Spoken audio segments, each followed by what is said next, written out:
50 million rand. That is the number that sent South Africa's elite corruption unit racing to subpoena a general's bank account. And when the financial investigator finally opened that file, he found 50,000, not 50 million. Advocate Andrea Johnson, the head of IDAC, is being accused under oath by one of her own prosecutors. Dusanta Ramsamy told the Madlanga Commission she was handed a grey zip bag holding a secret Section 27 affidavit and a pink notepad page in Johnson's own handwriting with a list of names. The instruction, she says, make these people the suspects. Don't copy it, don't show anyone. Then, she says, that affidavit disappeared, and the one this commission has been shown is not the one she read. Her words, my heart dropped to my stomach. And she recorded a phone call. On that call, she says her boss told her, we have to figure out how you don't go. Nothing here is proven. Advocate Johnson has not been charged, and she will get her right of reply. But this is sworn testimony, in public, on the record. Like, subscribe, hit the bell, because part 2 of this evidence is still coming. Let's go inside. Thank you. Before I testify regarding my involvement in the matter relating to IDAC that I have been asked to testify about, I have to set the record straight at the onset regarding Advocate Andrea Johnson's testimony before the commission. Advocate Johnson told many untruths about me and my involvement in what is now known as the Mkhwanazi case. She did not disclose that I raised concerns from the onset and repeatedly thereafter, which concerns I deal with in detail. These concerns are not limited to the Mkhwanazi matter.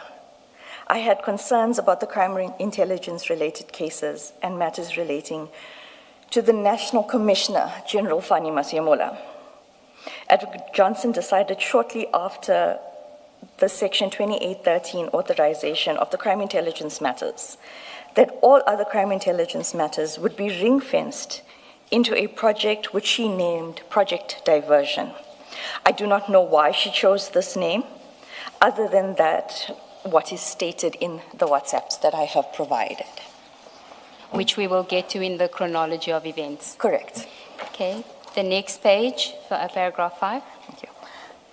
I am profoundly disturbed but not surprised by Advocate Johnson's testimony. She sought to blame me for so-called irregular or problematic processes.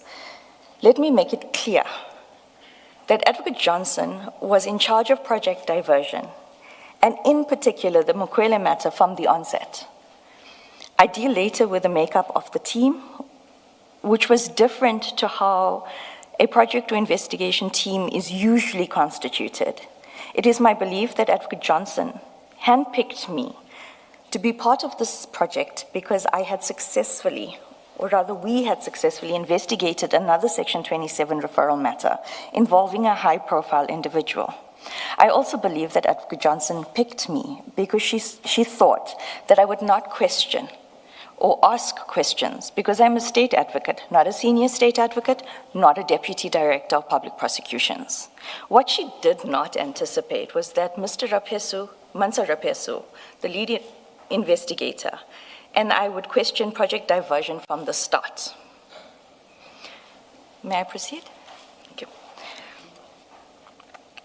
Can you explain intimidation in this context? Am I allowed to say it as we say it in the office? Yes, please.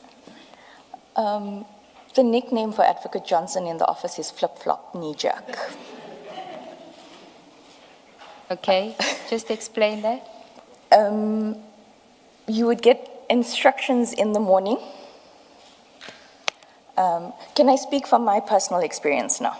Okay. Yes, please. You would get instructions, or you would have a conversation with Advocate Johnson in the morning, or telephonically, or via WhatsApp. And it would be just the two of you, or maybe another prosecutor and you. And you would find commonality, or you would explain the legalities, the processes. I mean, the elements of an offense changes, but the principles of law does not change. If you have a document in a murder matter, it doesn't change when you're trying to prove it in a corruption matter. So you would have those engagements with her. And then during the course of the day, there would be a conversation that would take place between Mr. Perumal and Dylan Perumal and Advocate Johnson. And the flip-flop would happen. So no matter how you explained it to her or how the decision was made in a rational manner, it would then change according to what Mr. Perumal wanted. And my evidence will show how that affected the investigations. Correct. Okay. So we can go back to your statement, paragraph 29. The next morning, the 5th of December 2024, at 8 a.m., I went to Advocate Johnson's office per her instructions the previous day. When I arrived at her office, she had a gray document bag with a zip. And she told me that it contained a highly sensitive Section 27 referral affidavit. She told me that they had decided that the matter will be investigated. She did not say who they were, and I did not ask. I assumed that she would be referring to herself and Mr. Sissoko, given my previous experience. I later learned that Mr. Sissoko had no knowledge of this matter.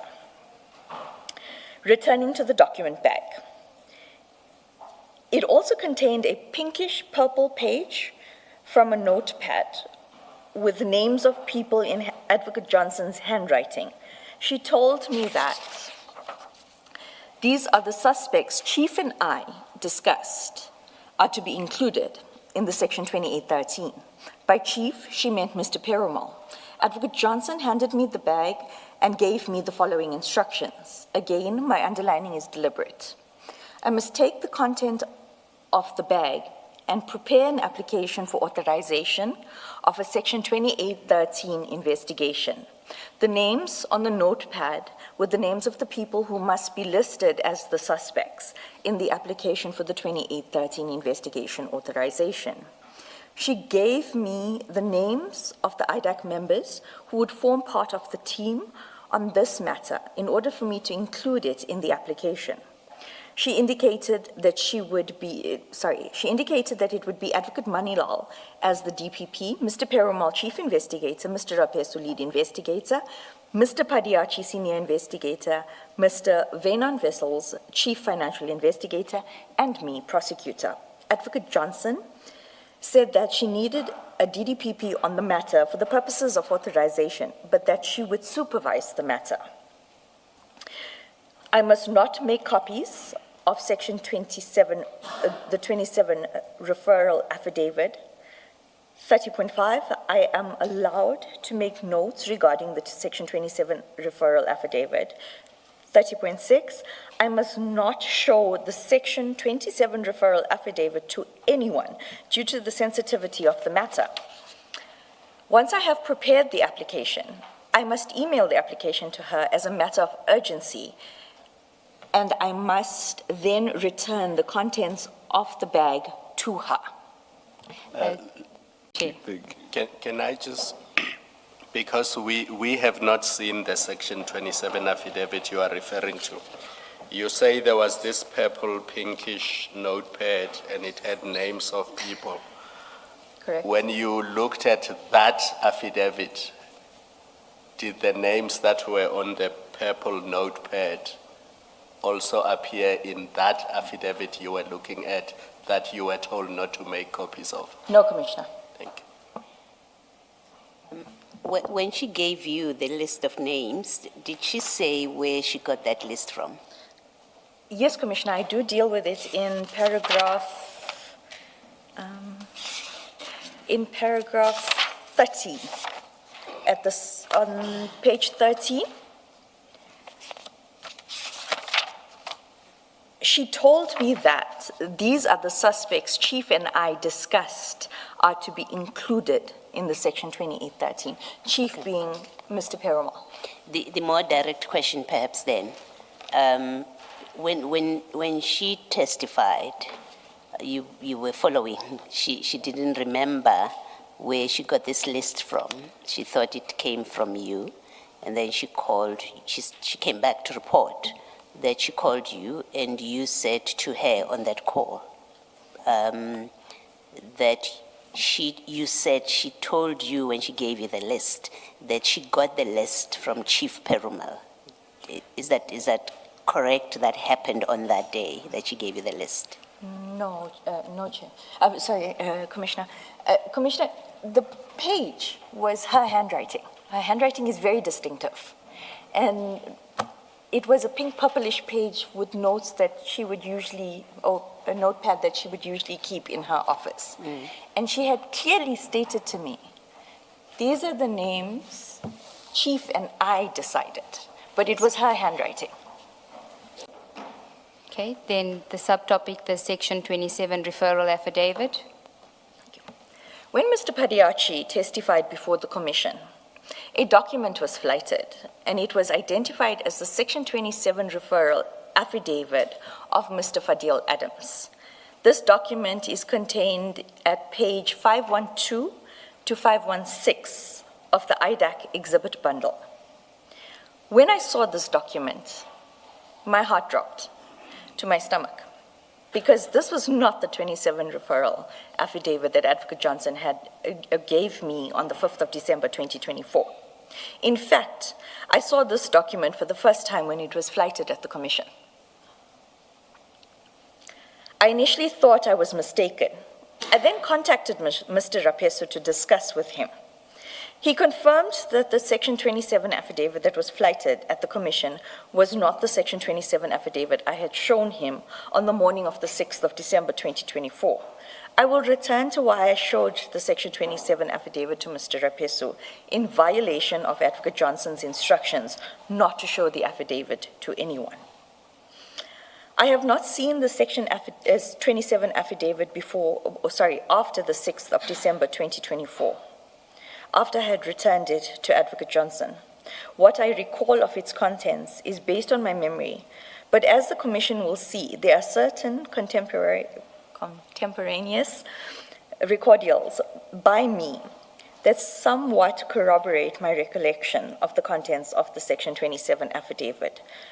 For convenience, I will deal with the Section 27 affidavit that I was given on the 5th of December 2024 compared to the Section 27 affidavit that was flighted before the Commission in tabular form. Page 16. So what we then have is a table with, on the left, the Section 27 affidavit that was given to you on the 5th of December versus on the right, the Section 27 affidavit that was flighted at the Commission, which is 512 to 516 of File 2 of the exhibit bundle. Okay. Mr. Perumal was struggling to find the Section 27 referral affidavit and perhaps thought that I had the affidavit. But I cannot say that because what I suspect is that Advocate Johnson and or Mr. Perumal did not want to disclose the Section 27 referral affidavit to the accused persons in the Mkhwanazi matter and needed a reason as to why it could not be produced. My suspicion is that the flighted Section 27 referral affidavit was produced at that stage and after Lieutenant General Mkhwanazi's press briefing on the 6th of July 2025, where he stated that IDAC was investigating the PKTT. When you say it was produced on that day, you mean created? Created. Okay, thank you. Thank you, Commissioner. To be more precise, you say at that stage, not at that day.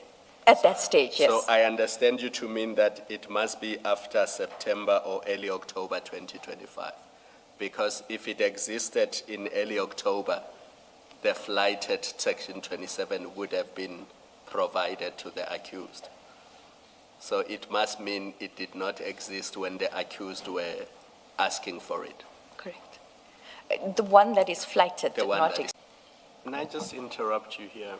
If what you are saying is correct, and it goes back to the point Chair made earlier, from January when the investigation started and the summonses were being issued, January 2025, until the arrests in June, all the way until September, October 2025, nobody at IDAC knew where the original Section 27 affidavit was.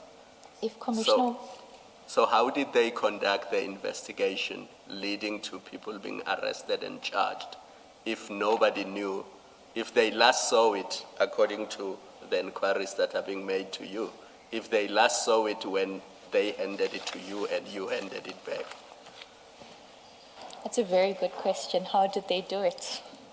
Because if the commissioners have to marry what has transpired with the arrests versus what is contained in that 27, there's great discrepancies. It's devastating. And in part two of, within this statement and in part two, I will demonstrate how the commission has been hoodwinked. Or lied to.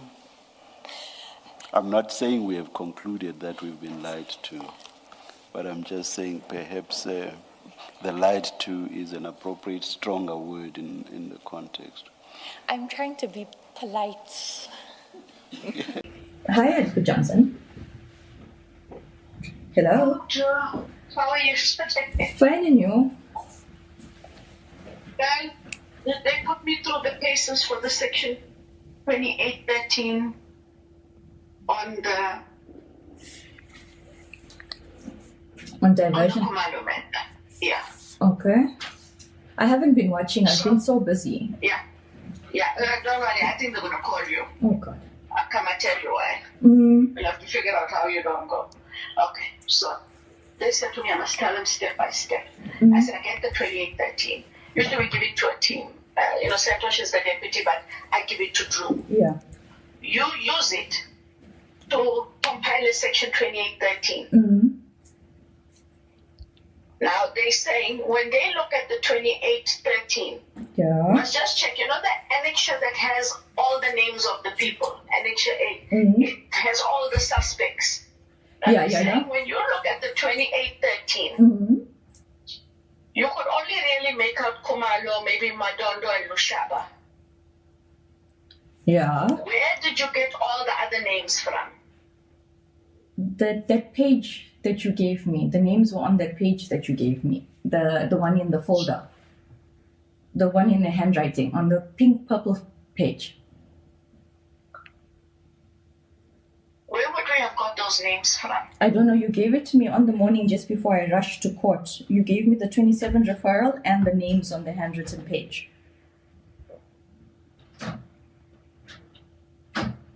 Because they are asking me where you got the names from, and I'm saying, I'm not sure. Because I can't remember to share for me. I can't remember either. No, I remember distinctly because that's why I also put it in my email where I received the 27 referral and I received that piece of paper with handwriting and it was the suspects that was written on there. And you explained to me that the suspects was after Dylan had consulted with Fadil. That's how the list came about. So Dylan would have consulted Fadil before you did the 20? Before I did the 28, yeah, before I even received the 27, the list was compiled on that page with the handwriting, and you had indicated that Fadil and Dylan had consulted, and that's where it came from. If you look at my emails, asking to check the emails. My laptop was stolen, so my laptop was stolen in January last year, so I've lost lots of my stuff. But ask Dylan to check because he has his emails on his phone. There's an email between him, you, and I about the names as well as about the documents, the ones that were slotted in under Fadil's door. So there was a trailing email between us. He should remember. Okay. I'll talk to him, and then if you don't mind, we'll chat a bit later on. Or else, I go there. I've already now abused my power by not asking where these names came from. I said to them, you know what, maybe I had a discussion with you. I just can't remember right now. No. And which would then be true. Drew, we had a discussion. Yeah. If you say that there was this paper. But where did this paper come from? Where would those names have come from? That was what our conversation was. It came from consultation with Dylan and Fadil, and then you had written it down. Yeah. Okay. Okay. All right. I'm going to talk to him, then you and I will check it. But thank you. And sorry, but they asked me for the name of every person who's dealt with the matter. No, it's fine. I don't even know what's happening. I'll be very honest with you. I stopped watching because we are so busy with preparation for blue lights that I just don't have the time to listen. And don't watch because it will really, if they call you, you leave the country.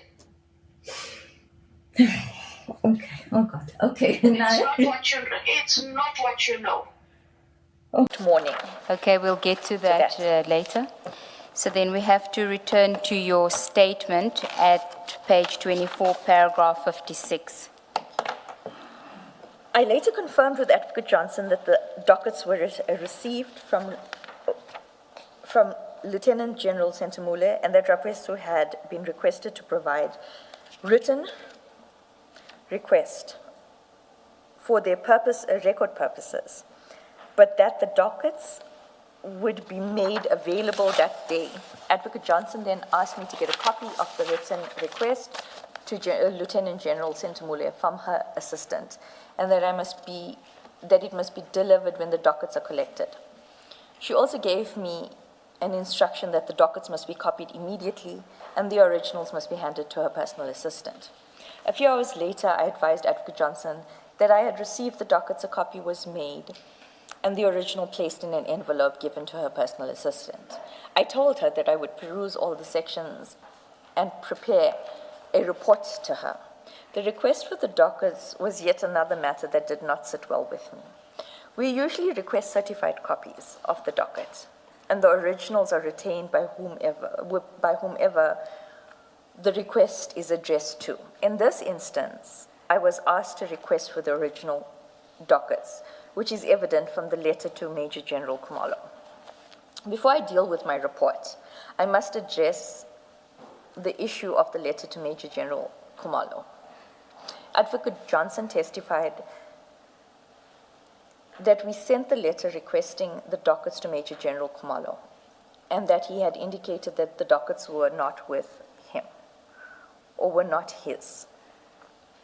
As stated above, the letter was never sent to Major General Khumalo, and Advocate Johnson knew that because she told me to shred the letter. Advocate Johnson told me that the letter had been changed and addressed to General Sentamule. Sorry, I may have misunderstood. Was the one that you had to shred not the one that was to go to Lieutenant General Jacobs?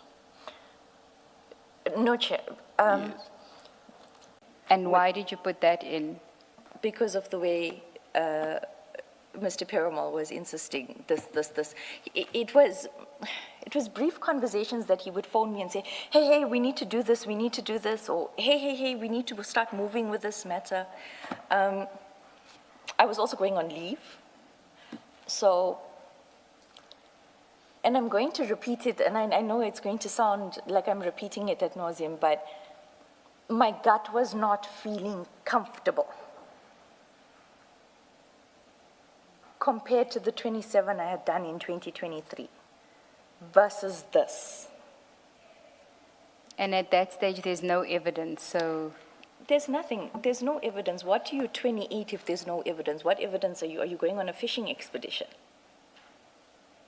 And in your 2813, you don't mention the PKTT. I was told specifically not to mention PKTT. Was that in the, okay, so let's just step back. So you do the 2813 on the 6th. At that stage already, you didn't mention PKTT. Was that a specific instruction, or was it to keep the 2813 vague? It was to keep the I was, in the 2813, I was not allowed to mention detail. I was told, keep it vague. Okay, so even though, okay, that makes more sense. I just wanted to confirm that it wasn't, as you said earlier, a specific instruction not to mention the PKTT. It was not the detail of the allegations in the 27. It's like how you would just say, this is what. Okay, let's just pause there. So at this stage, we know that you've sent the summary, and in that summary, docket summary report, you're saying that no Section 28s are to be issued without your perusal. Do you know whether Advocate Johnson and Mr. Perumal had any conversations during that day before she sends this WhatsApp to you? It's evident from Drew speak to chief, because when I called the chief, he indicated that Advocate Johnson received information that there was 50 million rand worth, or 50 million rand of SSA money, Secret Service account money, that was being or moved out of Lushaba's account. I apologize for not using titles again. Okay. But that is when you then call him after she sends this message. She doesn't, she's just telling you to speak to chief. Once. So was it commissioner or a Kumalo or chair that said it's a lie? I'm just glad it's not me. I'm not in that list. But at the risk of being very badly victimized by when I get back to the office, it's a lie. It is a straight lie. There is, I will demonstrate now, Chair. You a little bit ahead of us. But I did say, of course, that we are yet to make a final conclusion on the issue. But you, as a witness, you are entitled to say it's a lie if you consider it to be a lie. Am I allowed to say it's a big fat lie? No. No. Okay, I retract. It's a lie. I'm going to illustrate now, Chair. You are, but and Commissioner, you are, but ahead of us. We are about to show how Advocate Johnson ran the project and gave instructions. Correct. On page 171. 171. Advocate Johnson, it will be ready for you, your signature, as early as possible tomorrow. The service by Mancha will, tomorrow, and service by Mansa tomorrow. Should we proceed with the Valeria CAS 405 or the Cape Town CAS case? They both have the same A1 and allegations. For enrollment purposes, the Valeria would be easier. If I may explain that. If at a given point there was prima facie evidence, to use the Cape Town CAS, we would have to enroll in Cape Town. Valeria is within our jurisdiction, which is why I stayed same. Her reply, due to the Section 28 must use the next number in the register being the CIN register. I was thinking that we call this matter diversion. Then we follow the register, say diversion, and then no one knows what it is, and we are using our systems and process. Okay, so that is where we get the name Project Diversion from. That's Correct. The first time it's mentioned. Correct. And did she, other than this explanation, was there ever an explanation, detailed explanation given for the choice of name for diversion? How did you understand it? Section 41.6 of the NPA Act prevents a member or an employee or a service provider or a contractor to NPA from divulging information without the authorization of the National Director of Public Prosecution. It is a certificate that is given to a person where we are, for example, I'm now speaking about WhatsApps, emails that are internal. I had to have a certificate from the NDPP to allow me to speak today. With regards to that project, Advocate Johnson is internally investigating a specific person who will explain. The 2813 there is even, I think if the commissioners and chair had to see it, they'd probably, I don't know, maybe throw a chair. There's no prosecutor allocated to the matter. It is an investigating officer that reports to Perumal directly and a service provider. So if there's no prosecutor on the matter, who even drafted it? And this is project 416, so, okay. The reason I'm bringing this up is to illustrate how Section 28 has been abused. And I'm not just talking about 28, 6, and 7. I'm talking about just authorizing investigations. Has been abused for the past. And that person will be the subject of that investigation, that 416. Is it just one person or more than one that you're aware of? I'm aware of one person being named as the suspect. But I'm also aware, because I had handed the documents to the DPCI officer through the protected disclosure that I was busy with prior to this happening, that that CIN number was used to obtain bank statements and cell phone records of multiple employees, including myself. All you have at this stage are the dockets and the Section 27. How do the two of you know that General Lushaba banks with Bank A and that it is Bank A that you must subpoena for his bank statements? Where does all that information come from? Because if it was a subpoena to SAPS, everybody knows that a general is employed by SAPS. But once you issue a subpoena to a bank, it means you must know that Khumalo banks with that bank, and that's the person we must issue a subpoena to. Because this is still the 11th of December. There's a weekend on the 7th and the 8th, the dockets only came in on Friday. So 2 days later, and this information is not in the dockets. What's going on here? It was another pink note on another piece of paper. It was on the pink note? On another piece of paper. Another one, not the original one? Yeah, with handwriting. Yeah, But you just need to raise your voice, but can I just say before you say that, it is something that was going to be covered by Mr. Rapesu, but you can deal with it because it happens in your presence on the day when Advocate Johnson tells you to come to her office. So you can deal with it. May I explain the meeting on that day with regards to... Do you want her to deal with it in detail or to only summarize it because you say Mr. Mansa is going to deal with it in detail? How do you want her to? His intention is to deal with it in detail, but to the extent that Ms. Ramsamy was going to corroborate his version, I guess she can deal with it briefly. I was happy with the answer that it was in a second pink note. That's where the information comes from. With this summons, the 50 million rand summons, we know it's not in the Section 27 affidavit. Correct. That you have seen. Correct. And it's not in the one that was flighted here, that is dated November. We know that. Correct. And it's not in any of the A1 statements, and there's no affidavit, at least before us yet.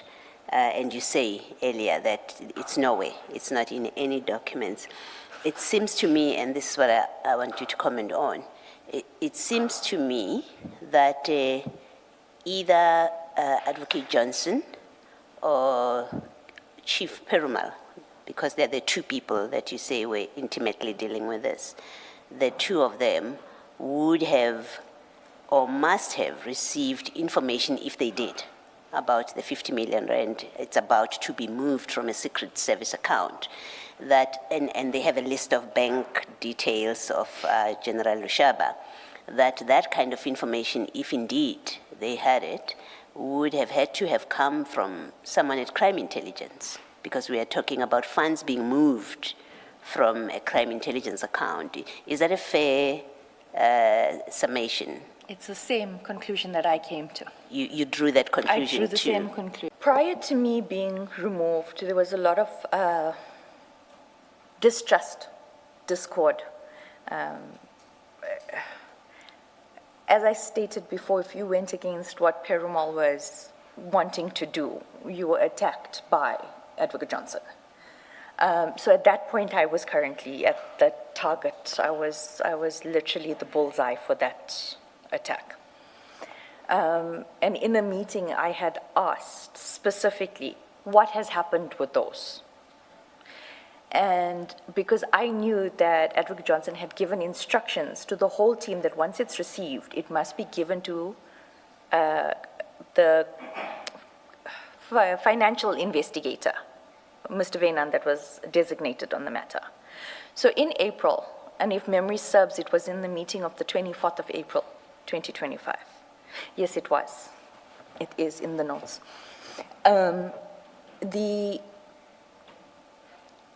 I had asked what was this about, and where are we with this investigation? What has been done? To the extent that Wynand had not been given the USB. Perumal denies knowledge of the 28s being done. I had to file a subsequent affidavit as a prosecutor for one of those internal investigations that I explained earlier. And in that affidavit, it is part of part 2. It explains how angry I got that it had not been handed over. When it was handed over late September, just before I got removed from the matters, I think it was it would have been August, because I was removed on the 2nd of September last year. Wynand indicated that he found 3 suspicious transactions, but he was still investigating them. There was no conclusive proof, and they were 50,000, not 50 million. Issue. Yes, the 3 of you are in Cape Town. Yes, Commissioner. Together, statements are being prepared. Did Mr. Perumal have his Commissioner of Oath stamp with him in Cape Town? Because the other affidavits that we have seen, and they were commissioned on the 6th of January 2025, they bear his statement, and he's the commissioner. Stamp, sorry, not the statement. His stamp is used to commission those statements. Did he have it with him on the day that the 3 of you were in Cape Town? Commissioner?